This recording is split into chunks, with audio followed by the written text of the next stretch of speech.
আওয়ামী লীগ সমর্থক শিল্পীদের নিয়ে গঠিত আলো আসবে এই নামে একটি হোয়াটসঅ্যাপ গ্রুপের সদস্য ছিলেন অভিনেত্রী সোহানা সাবা। গ্রুপের সদস্যরা বৈষম্য বিরোধী ছাত্র আন্দোলনের বিপক্ষে অবস্থান নিয়েছিল, কেউ ছিল আবার মৌন। সোহানা সাবা সেই গ্রুপের সদস্য হওয়ায় তিনি এখন নেটিজেনদের একাংশের চক্ষুশূল। ফলে তিনি কোনো পোস্ট করলেই তাতে হামলে পড়ছেন নেট নাগরিকরা। অভিনেত্রীর পক্ষের লোকেরা সেখানে ভালো মন্তব্য করলেও বিপক্ষের ফেসবুক ব্যবহারকারীরা এক হাত নেন তাকে।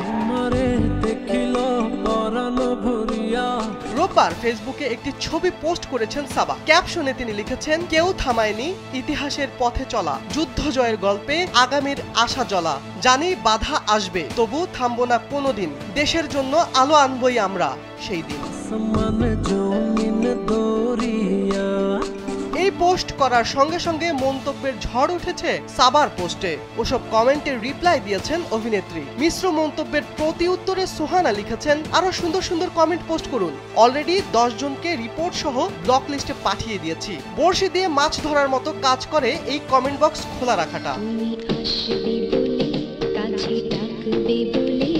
এর আগে দেওয়া এক ফেসবুক পোস্টে সাবা লিখেছেন, ভেবেছিলাম সামনে অন্ধকার ঘন, দেখেছিলাম অশনি সংকেত ও রণ, সমুদয় পাল্টানো এই উপত্যকায় নিজেকে ভুল প্রমাণ করে তবু বিশ্বাস করতে চাই আলো আসবেই। এই পোস্ট করেও মিশ্র প্রতিক্রিয়া হজম করতে হয়েছে অভিনেত্রীকে।